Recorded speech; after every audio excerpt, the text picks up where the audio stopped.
The sheer amount of corruption in this Trump administration is almost comical, and few people are quite as bad at hiding their interests as Robert F. Kennedy Jr. Listening to a lot of your discussion and a lot of the messages that you provide to people, you talk a lot about corporate influence and corruption in government. And this is an area that's very important to me, and it's an area that I do a lot of work in. I am, as a public servant, completely financially divested of any conflicts of interest with any healthcare companies, any stocks, any lawsuits that I would financially benefit from. Are you? Yes. You're completely divested? Yes. You have no financial interest in any lawsuit, crypto, none of that? No. Oh, okay. Crypto? I own Bitcoin. Okay. And do you have any other securities or assets? I don't. I mean, I had to go through this with the Office of Government Ethics, and I had a few interests that were very minor that I divested. Okay, just checking. I'd always like to. Oh, it's a good question. I always like to know what the field is before I enter conversations. So thank you for that. In the healthcare space, something that we've both spoken to is that some of the worst actors are in the for-profit medical space. Are in for-profit health insurance, big pharma, et cetera. And one of the worst companies, actually, is United Healthcare in this respect. United Healthcare is the largest health insurance company in the country. They are the largest employer of doctors and own thousands of pharmacies, clinics, surgery centers, and home health agencies, as well as hospice providers. Secretary Kennedy, are you aware that President Trump's Department of Justice is reportedly investigating United Healthcare for criminal insurance fraud in some of their for-profit health insurance plans, like Medicare Advantage? I'm not aware of that investigation. You are not aware that the Trump Department of Justice is investigating the largest insurance company in America that... No, I'm not aware of... For fraud in Medicare Advantage? No, I'm not aware of that. That you have jurisdiction over? It doesn't surprise me. Okay. In your submitted testimony, you said HHS takes seriously our role as responsible stewards of taxpayer dollars. Are you aware that for-profit insurance corporations like United Healthcare have been found to be defrauding public dollars of more than $80 billion a year?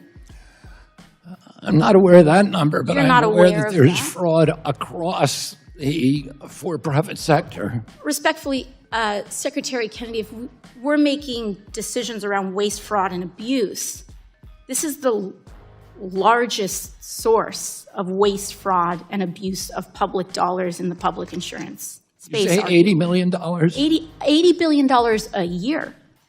Did you say 80 million or 80 billion? 80 with a B. Billion. With a B, yeah.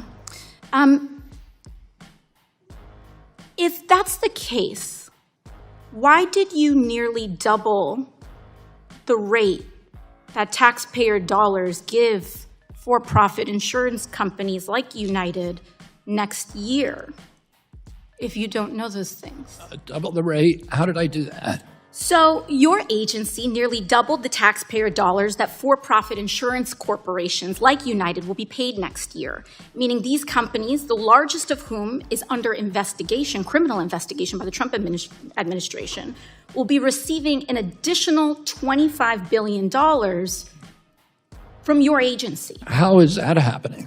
I would be happy to submit to the congressional record evidence of this.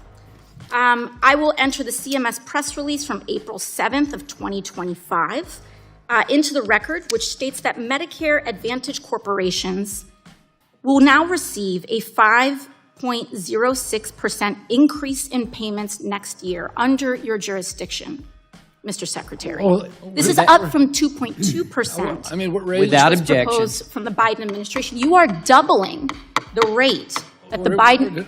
The gentlelady's time has criminally expired. Investigated companies. The gentlelady's time has expired. You've emphasized throughout your career concerns about corruption and conflicts of interest in healthcare, yes? About corruption in healthcare? Yes. Yeah. And you've pledged during your confirmation hearing and then again today, quote, radical transparency, yes? Yes. Yes. And you explained to my colleague from New York that you divested yourself, yes? Yes. And you fired the 17 members of ACIP because you think they have conflicts of interest, yes? Yes. And do you think that everybody within Health and Human Services at a senior level should hold themselves to a standard of radical transparency and divestment? Well, I'm going to hold them to that standard, but So not everybody should hold themselves to a standard of yeah, radical everybody, and the OGE makes them all divest. So everybody should divest and everybody should be radically transparent. Who works for you? Yes. Yes. And does that include people who have involvement in Health and Human Services policymaking, even if they're not in your department? Would you want them to be radically transparent as well? I don't have any control over anybody except those in my department. Well, I think you do. Let's talk, though, about how radically transparent you have been to date, because I want to ensure for the American public that they're getting what you pledged. Mr. Kelly Means is a special government employee. He's also a White House advisor. You know him well. He actually introduced you to Donald Trump. And he's the founder and the owner of TrueMed. Now, TrueMed is a company that sells saunas and supplements and maybe medical devices that you described to people with using pre-tax dollars. And he has described his mission as routing federal funds away from health insurance programs towards these health savings accounts. Now, Mr. Means has tremendous influence over Medicare and Medicaid based on the executive order on making America healthy again and the One Big Beautiful Bill, which both call for the expansion of HSA usage for these wellness and supplement products. So that's a direct revenue stream for his company while he's working in the government. So my question is, would you require Mr. Means to sign the financial disclosure forms that you're very familiar with? I have no power to do that, but I find it interesting that you bring that up. I'm going to reclaim my time. Pharmaceutical companies have been in the White House for generations. This is none of you my time, about Secretary, my time. Would you require, in keeping with radical transparency, that this individual, who you're very close with, who has a major role in shaping MAHA agenda, and you have said so yourself publicly many times, would you require him, before working on the MAHA agenda, that he sign those disclosure forms? I have no power to require that. I can require people in my agency, and I've done that. Will you continue to work with him if he does not sign those forms? With Mr. Means, will you continue working with him if he does not sign those forms? I work with everybody, including all the pharmaceutical companies. Do you think that he should respond to the letter that I wrote? Do you think that he should respond to the letter that I wrote requiring him, or asking him, I should say, to be transparent about potential conflicts of interest between TrueMed and CMS and the MAHA agenda? Is that something that he should do, in your opinion, in keeping with divestment? I mean, because you've said, sir. You wrote me a letter? He said, sir, you said before. Are you saying you wrote me a letter? I wrote Mr. Means a letter asking him to respond. Do you think he should respond? That's between you and him. As I said, there's been pharmaceutical companies for said, generations in the White House, and nobody complained about Secretary, you said that everybody who works on health policy should follow high standards of radical transparency and divestment. So I've asked him questions about whether he's done that. Should he, in keeping with what you just said at the top of this, should he be radically transparent? Let me ask you this. Have you accepted $400,000 from pharmaceutical companies? The reason you know that is because I have financial disclosure forms, and I'm asking him to submit the same thing. So should he do the same thing? Because when he doesn't, let's talk about what happened. Let's talk about Mr. Brad Smith. Should you be prevented from accepting money from pharmaceutical companies? Because it says here you've accepted $400,000. Mr. Kennedy, you asked Ms. Ocasio-Cortez, how did I do that when she talked about the higher rates given to the Medicare Advantage organizations? I actually have an answer for you. How did that happen? The answer is Mr. Brad Smith.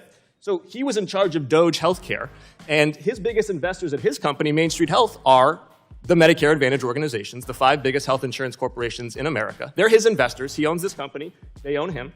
And while he was there, he set the rules and reimbursements for CMS to hook up his investors. So I'm going to answer the question that you asked Ms. Ocasio-Cortez. It is because of conflicts of interest. Do you think that CMS should continue to do business with Main Street Health under your watch? Is that radically transparent? Are you saying that we should cut Medicare Advantage? Do you think that Main Street Health should continue to do business with Medicare and Medicaid given the conflicts of interest? Are you saying we should cut Medicare Advantage? Mr. Kennedy, your dissembling and diversion distracts from the fact that you refuse to be radically transparent with either Mr. Means or Mr. Smith. I'm going to enter for the record now documents. You didn't give any money to United. Claims.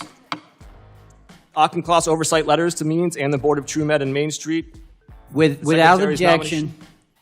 All submitted. The gentleman's time has expired. RFK Jr. is a walking warning of what happens when you take his theories to their logical conclusion. So don't eat ultra-processed foods, eat a tuna sandwich every day and just get mercury poisoning. Don't take your prescribed meds, take heroin instead. Don't eat big meat, eat roadkill. It's kind of like Liver King, influencer, pseudoscience, and honestly, Maha couldn't be a better name for it. It's whimsical, but dangerous, in a sort of adding a shot of colloidal silver to make your raw milk shiny kind of way. RFK Jr. might be the most incompetent person in this entire administration, though he does have some stiff competition. But just like the rest of Trump's goons, RFK Jr. cannot stand up to questioning. As soon as he's confronted with his own team's corruption, he's suddenly completely clueless about what he's doing or who he even works with. These people aren't serious about ending corruption. If they were, they wouldn't be courting the same for-profit companies that commit the majority of the waste, fraud, and abuse they claim to be against.